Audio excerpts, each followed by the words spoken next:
Is this the best Android phone on the market? Let's find out.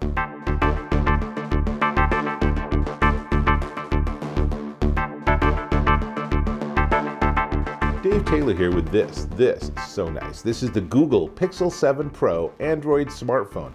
And if I turn it around, you can see that trademark stripe of camera lenses. Now, it is pretty sweet. It is pretty darn powerful. It is lightning fast. Everything just happens very snappy. And of course, the cameras and the software to power those cameras are absolutely best in breed right now. So, couple of quick specs, and then I'll get into lots of demos of photos and video. So, before I go any further, I'll tell you I did an unboxing. I encourage you to check it out. It give you the executive summary. Comes with a USB-C charging cable, a USB-C to USB-A adapter, and some paperwork. And that's basically everything in the box, plus, of course, the phone itself. So, let's talk about this phone. It's a 6.7-inch OLED display running at QHD plus resolution, which is 3120 by 1440. It features Corning Gorilla Victus glass, so this is the toughest glass they have. And it really helps because if you drop your phone, you don't want to pick it up and say, oh, look, it cracked. How much is that going to cost me? So they got you covered there. Also features the always-on display, which has been around for a couple of generations of Pixel at this point. And it's powered by the Google Tensor G2 chip. This one is actually the Titan M2. Now, you don't have to worry about the chips per se, other than number one, to know it's super fast on computation and gives it a lot of AI power for things like photo editing. And it's actually a Google-produced chip, so Google can really fine-tune all of it to give the best possible features and the best performance and the best battery life, for specifically smartphones. So very nice. Let's see. There are 3 cameras rear-facing. They are a 50 megapixel wide at f1.85, a 48 megapixel telephoto at f3.5, and a 12 megapixel ultra wide at f2.2. On the front, there's a little hole punch, which honestly you don't even notice after a few minutes, and that features a 10 megapixel f2.2. And lots of cool stuff. If I lock it, let's see, then there's a fingerprint scanner. Let me wake this thing up. Oops. Get back to where we were. Demos. There's a fingerprint scanner which lights up, and of course it's not actually unlocking because that's the wrong finger. That's not the one I scanned. But really nice, built into the screen. It's a dual SIM phone, so that means that you can use a nano SIM and an eSIM. The nano SIM slides into a little slot on the left-hand side. In fact, let's do a super quick tour. On the bottom, you can see there's USB-C for charging in the middle, and then there's 2 cutouts for the speakers.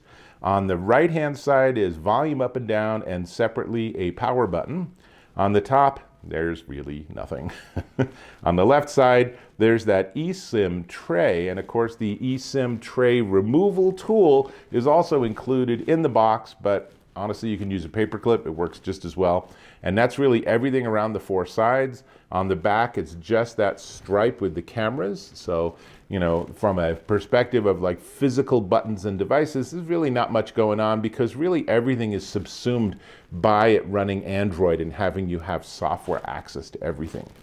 Wi-Fi 6E, 5G, Bluetooth 5.2, lots of great technologies. But seriously, let's jump into demos. And I'm going to start with photos, and then we're going to look at videos. So let's jump right in. This first photo you can see is a wide-angle shot. Then I switch to a 1x view, which is supposed to be the same as what you're seeing yourself. And this is a 5x zoom. Then here's a close-up, and then a really close-up here. And you can see the detail. It's pretty darn impressive. This is just my watch. It's actually the same one that's on my wrist right now. And then finally, here's a selfie shot. And again, look at the nuance on the skin tone. Really does a nice job. But where this really gets fun is let's switch to video. So first up, here is a 1x video. And then I went to 2x. And then this sequence is a 5x video, so it's a 5x zoom. And of course, you can't not have fun with this, so I also have slow motion. And I have time lapse. All of the video I've done by having the phone on a tripod. That's important to know, particularly if you're getting into things like time lapse. You really can't just handhold this. And of course, here's a video selfie. This is a selfie video and it's doing pretty well. The lighting's okay, the sun is up there, so it's not exactly lit well, and I have the competition of the stream behind me because it's only using the microphone on the phone. I don't have any additional microphone, but what do you think? Finally, I also have a couple of demos of Night Sight. It is a remarkable combination of the camera and a lot of software and computation. So this is a photo, and notice the stars and how they all just pop right out of that picture.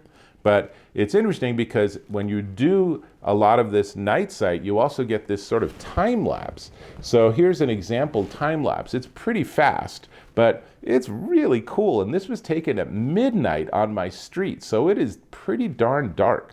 So those are all the camera demos, and I gotta say, I was very impressed. This phone and the software and everything, it's clear Google has put a lot of effort into making this a real rock star in terms of the way it takes photos. And honestly, I just think back even 5 years ago where you might be thinking, oh, I should carry my DSLR or something. But our phones are really good cameras now. I mean, that's really impressive footage there. So I will tell you, the sound is decent. It's great on phone calls, although I generally I don't like holding up the phone to my ear, so I'll either use it in speaker mode, which works okay, or I'll use some sort of a Bluetooth device to actually have it be a little bit more private, like the Google Buds or something like that.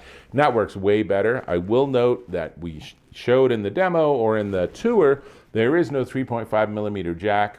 I wish they wouldn't have taken that away, but they did. So, you know, either you need to find some sort of headphones or earbuds that'll plug into the USB-C, not so easy, or you're going to be using Bluetooth. But when you do, you'll find that there's also some software to make clarity on your phone calls a little better, which is a great feature. So otherwise, the only other thing to talk about is the battery life. And the Pixel 7 Pro features a 5,000 milliamp hour battery, so that's pretty hefty.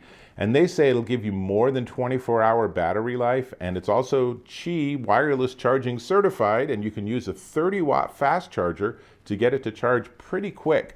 My actual experience with the battery was not quite so stellar. I found that it lost somewhere about 20% of its charge just sitting unused for 24 hours. Maybe that's not something you would do with your phone, but I have other Pixel phones that I can pick up after 2 or 3 weeks and they'll still be at a 90% charge, that they'll just, particularly in shutdown mode, they'll be able to just power everything down and just conserve that battery. I didn't find this was quite that good, but still 5,000 milliamp hours on Android 13 and all the circuitry to give you the maximum battery life. I think you'll be very happy that you'll be able to charge this overnight, and then when you get up in the morning, it's going to run all the way through your midnight movies, and then you'll get home, you'll be tired, your phone will be tired, and plug it in, and the next morning you're ready to go again. So really pretty darn impressive. Now, dimensions, it's 6.4 inches by 3 inches by 3/10 of an inch, and it's 7.5 ounces. Comes in 3 different colors, and the pricing's kind of interesting. But before we get to pricing, let me go ahead and ask if you could subscribe to my channel, please. Click or tap on subscribe, click or tap on that notification bell icon. We're connected. And if you found this helpful and useful, go ahead and give me a like or a thumbs up. Really, really appreciate when you do that. Cool. Now, this is the Google Pixel 7 Pro Android smartphone, and AT&T sent me this. So I'm going to give you both Google's pricing and AT&T's pricing because they're not quite the same. So at Google, you can pick it up for $899.99. So you can do that. You get it straight from Google, but then you have to deal with all the hassle of getting it onto your network. Instead, you can also pick it up from AT&T, where it's slightly more expensive at $939.99, or if you want to pay monthly, it's $26.12 per month times 36 months at att.com.